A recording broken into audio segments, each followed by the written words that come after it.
और हम सबके प्रयासों से सदन की गरिमा को नई ऊंचाई प्राप्त होगी।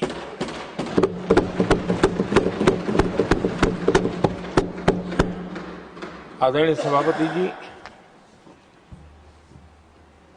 हरिवंश जी का जन्म जेपी के गांव में हुआ और सहज रूप से ग्रामीण पृष्ठभूमि के कारण उन्होंने अपने गांव के विकास में विद्यार्थी काल से भी कुछ न कुछ करते रहे। उनकी शिक्षा दीक्षा काशी में हुई और इन सारे विषयों पर मुझे भूतकाल में बोलने का अवसर मिला तो मैं काफी कुछ कह चुका हूं, इसमें से उसको दोहराता नहीं हूं। एक बात का उल्लेख आज जरूर मैं करूंगा। आज 17 अप्रैल है और 17 अप्रैल 1927 हमारे पूर्व प्रधानमंत्री चंद्रशेखर जी की जन्म जयंती भी है।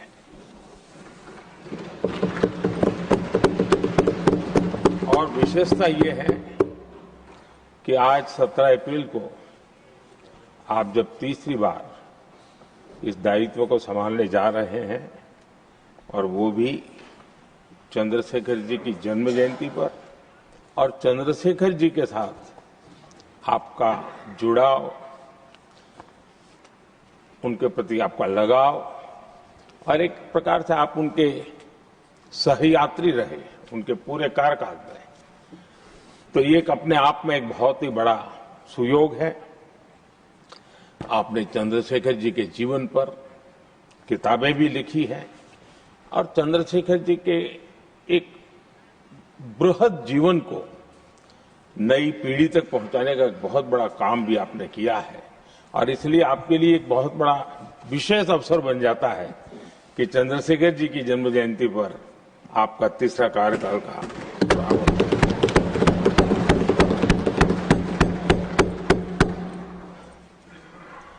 हरिवंश जी का सार्वजनिक जीवन केवल संसदीय कामों तक सीमित नहीं रहा है। पत्रकारिता के उच्च मानदंड आज भी आदर्श के रूप में रेखांकित किए जाते हैं।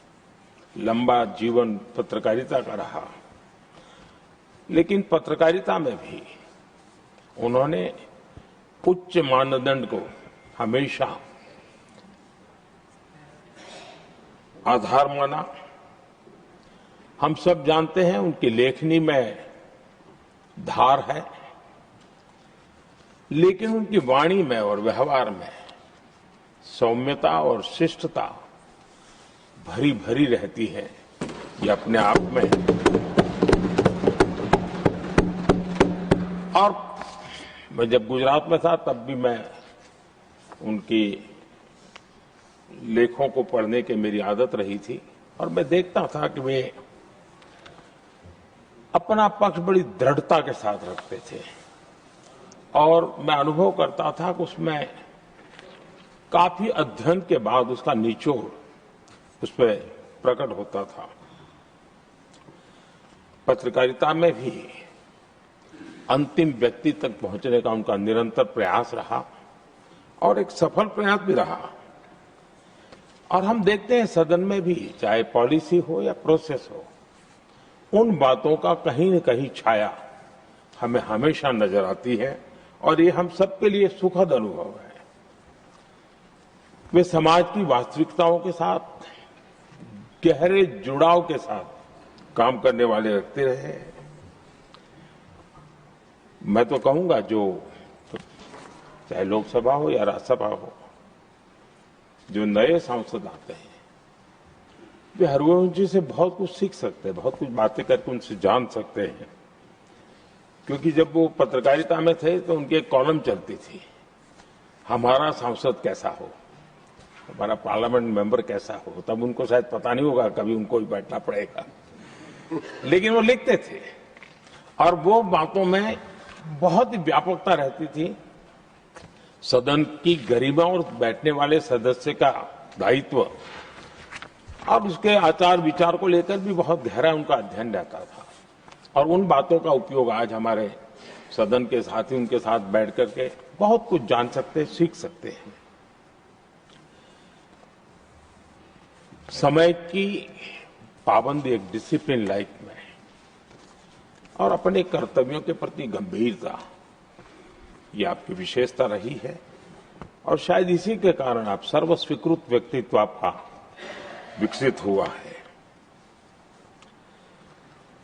हमने देखा होगा जब से वो राज्यसभा के सदस्य बने हैं, मैं कह सकता हूं कि पूर्ण समय वो सदन में होते हैं।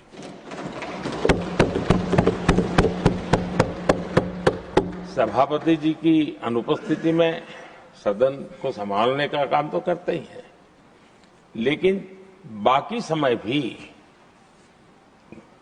यहां कमेटी का कोई भी व्यक्ति बैठा हो तो भी वे सदन में हमेशा अपनी मौजूदगी रहती है। हर बात को सुनते हैं, उस समय सदन का जो संचालन करते हैं उनके कार्य को भी देखते हैं और ये इसके पीछे उनको अपना जो दायित्व है उसके प्रति उनकी जो प्रतिबद्धता है उसके कारण ये संभव होता है और ये हम सब के लिए सीखने जैसा है। और मैंने देखा है कि वो पूरा समय इन चीजों के लिए वो खपा देते हैं। आदरणीय सभापति जी, उपसभापति के तौर पर सदन को कैसे चलाया, सदन में सदस्य के तौर पर क्या योगदान दिया, इस बारे में हम स्वाभाविक रूप से एक सकारात्मक चर्चा करते रहते हैं, लेकिन सदन के बाहर जनता के बीच वो कैसे अपने लोकतांत्रिक और सामाजिक दायित्वों को निभाते हैं, ये भी हम सार्वजनिक जीवन में जो लोग हैं उनके लिए सचमुच में ध्यान आकर्षित करने वाले विषय हैं और हमने उसको देखना चाहिए। मैं अपने अनुभव से कह सकता हूं उनके काम सराहनीय तो है ही, अनुकरणीय भी है। हमारा देश युवा देश है और मैंने देखा है कि हरिवंश जी ने अपने समय का उपयोग सबसे ज्यादा युवाओं के बीच में बिताना पसंद किया है। युवाओं को में लगातार गंभीर विषयों पर जागरूकता बने, एक प्रकार से लोक शिक्षा का काम निरंतर चलता रहे, ये अपने आप में वो लगातार करते रहते हैं। वो देश भर में उनका भ्रमण रहता है। वे मीडिया के नजरों में बहुत ज्यादा रहने का उनका शौक नहीं है, लेकिन भ्रमण और कार्यक्रमों की श्रृंखला उनकी लगातार चलती रहती है। 2018 में जब उन्होंने राज्यसभा के उपसभापति की भूमिका निभानी शुरू की, उसके बाद जो मेरी जानकारी है, कॉलेजेस और यूनिवर्सिटीज में 350 कार्यक्रम किए हैं।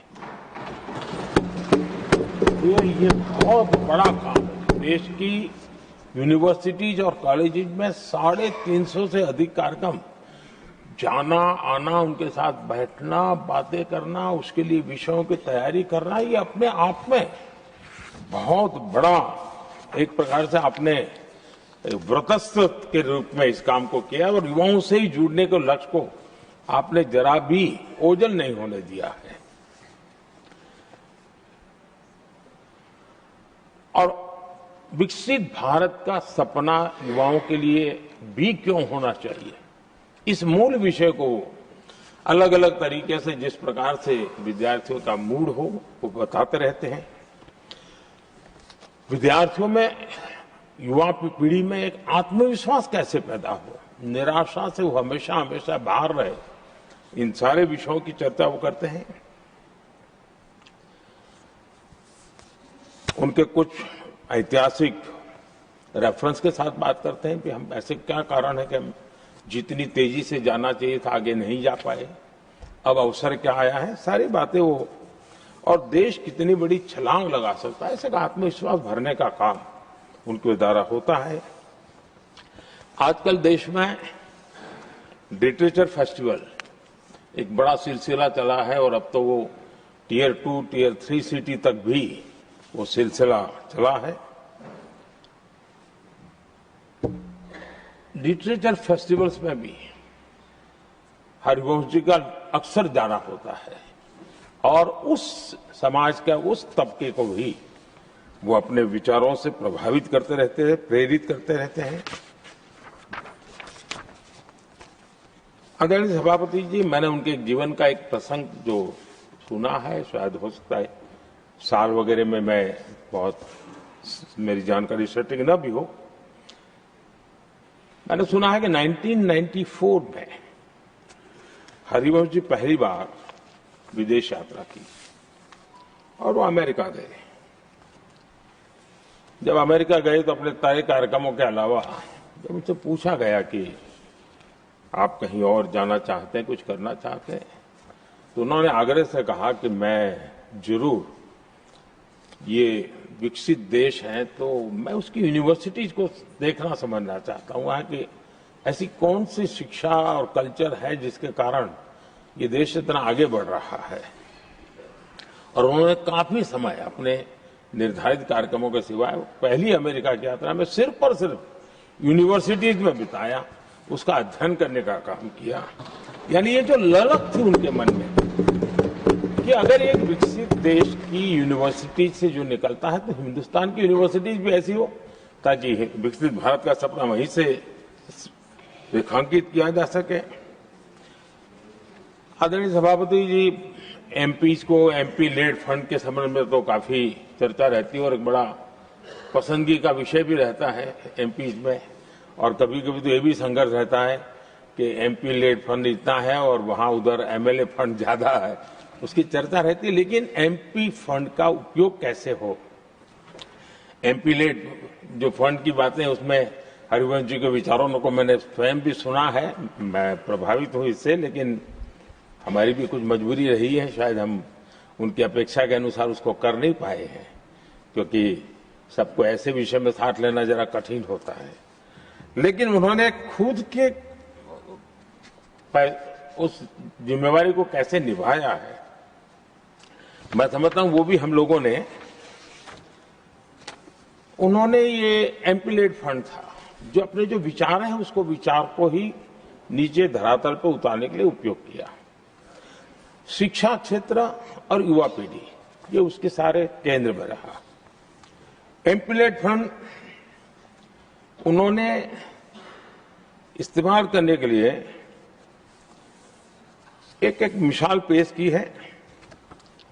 उन्होंने विश्वविद्यालय शिक्षण संस्थानों में ऐसे अध्ययन केंद्र स्थापित किए और उसका प्रभाव लंबे अरसे तक रहने वाला है, और उसमें भी उन्होंने प्रोजेक्ट ओरिएंटेड समस्या के समाधान को केंद्र में रखा। जैसे लुप्त होती जा रही भारतीय भाषाओं, उनके संरक्षण के लिए उन्होंने आईआईटी पटना में एक अध्ययन केंद्र के लिए एमपीलेट फंड का उपयोग किया, तो उस काम को वो लगातार वहां हो रहा है। एक और उन्होंने काम लिया, जो बिहार में कुछ क्षेत्र है जहां भयावह भूकंप की घटनाएं घटती रहती है, नेपाल में भी एक छोटा सा भूकंप आया है तो भी इस क्षेत्र को प्रभावित करता है। इस काम को ध्यान में रखते हुए उन्होंने एमपीलेट फंड से सेंटर फॉर अर्थक्वेक इंजीनियरिंग के रूप में एक स्टडी सेंटर रिसर्च के लिए खुलवाया है। यानी वो स्टडी का काम करना, रिसर्च करना, उस पर लगातार काम कर रहा है। हम जानते हैं कि जैसा मैंने कहा, जयप्रकाश जी का गांव सिताब दियारा, हरिवंश जी वही हैं, और वहां गंगा और घाघरा दो नदी के बीच में एक गांव है, तो हमेशा ही जल के कारण जो कटाव की समस्या रहती है वो गांव परेशान रहता है और नदी धारा भी बदलती रहती है तो विनाश भी बहुत होता रहता है। उसको भी ध्यान में रखते हुए उन्होंने एमपीलेट फंड से इसके वैज्ञानिक अध्ययन के लिए उन्होंने पटना की आर्यभट्ट नॉलेज यूनिवर्सिटी में एक नदी अध्ययन केंद्र खुलवाया है। पटना के ही चंद्रगुप्त प्रबंधन संस्था में वो business incubation and innovation centre बनवा रहे हैं। एआई के उस दौर में मगध विश्वविद्यालय में आर्टिफिशियल इंटेलिजेंस सेंटर बनाया है। यानी एमपी लेड फंड का एक निर्धारित दिशा में काम कैसे किया जा सकता है, इसका एक उदाहरण आपने प्रस्तुत किया है। आदरणीय सभापति जी, हम सभी ने अनुभव किया है कि लोग जब अपने गांव से स्थानांतरण करते हैं, दूसरे शहर में जाते हैं, तो जीवन में एक प्रकार से गांव से कट जाते हैं। हरिवंश जी का जीवन आज भी गांव से जुड़ा रहता है, अपने गांव से जो जुड़ा रहता है वो लगातार वहां के सुख दुख के साथी बन करके वो अपना जो भी कंट्रीब्यूशन कर सकते हैं वो करते रहते हैं। आदरणीय सभापति जी, जिस संसद की नई इमारत में बैठे हैं उसका जब निर्माण कार्य चल रहा था तब मुझे उनके साथ निकट से काम करने का अवसर आया और मैं अनुभव कर रहा था कि जो विचार मेरे मन में आते थे मैं हरिवंशों को कहता हम ऐसा करें तो कैसा होगा। 2 दिन में वो बराबर परफेक्ट उसके लेके आते थे। कहीं नामकरण करना है, उसके पहचान इस सदन की कैसे बने, तो काफी कुछ कंट्रीब्यूशन सदन के निर्माण में, उसकी आर्ट गैलरी में, विभिन्न द्वार के नाम रखने हो, यानी हर प्रकार से मेरे एक साथी के रूप में हम दोनों को, और मुझे बड़ा आनंददायक रहा वो अनुभव काम का। आदरणीय सभापति, हरिवंश जी के सदन को चलाने की कुशलता को तो हम भली भांति देखे हैं, लेकिन साथ साथ उन्होंने राज्यों की विधानसभाएं, विधान परिषदें और वहां जो प्रिसाइडिंग ऑफिसर्स हैं उनको भी कैसे मददरूप होना, उनके लिए किस प्रकार से आवश्यक उनके ट्रेनिंग के लिए काम किया जाना, उसके लिए भी काफी समय दिया और उन्होंने लगातार उनके लिए समय दिखाया। कॉमनवेल्थ पार्लियामेंट्री एसोसिएशन में भी उन्होंने भारत की डेमोक्रेटिक व्यवस्था की छाप छोड़ने में बहुत बड़ी सक्रिय भूमिका निभाई है। मुझे पूरा विश्वास है कि 21वीं सदी का ये दूसरा क्वार्टर ये सदन को बहुत कुछ कंट्रीब्यूट करना है। देश को प्रगति के पथ पर ले जाने में, विकास के लक्ष्य को प्राप्त करने में मुझे विश्वास है कि सदन के द्वारा बहुत कुछ होगा और उसके कारण पीठाधीश सबका दायित्व बहुत बड़ा होता है। हम सबका बड़े विश्वास से मैं कह सकता हूं कि सभी साथी आप जो चाहते होंगे उसको पूरा करने के लिए सहयोग करते रहेंगे और आपके काम को कठिनाइयों में न परिवर्तित करें, इसके लिए ताकि आप ज्यादा आउटकम दे सकते हैं। और मुझे विश्वास है सब लोग इसको करेंगे। और मैंने पहले भी कहा था कि हरि कृपा पर है सब कुछ, और हरि तो यहाँ के भी है, हरि वहां के भी है, और हरि यहीं बैठेंगे, तो हरि कृपा बनी रहे, इसी एक अपेक्षा के साथ मेरी आपको बहुत बहुत शुभकामनाएं हैं। बहुत बहुत धन्यवाद। Honorable members, now I call upon leaders of parties to offer felicitations to the Honorable Deputy Chairman. I request that all speeches be kept brief and completed within 3 minutes each, please.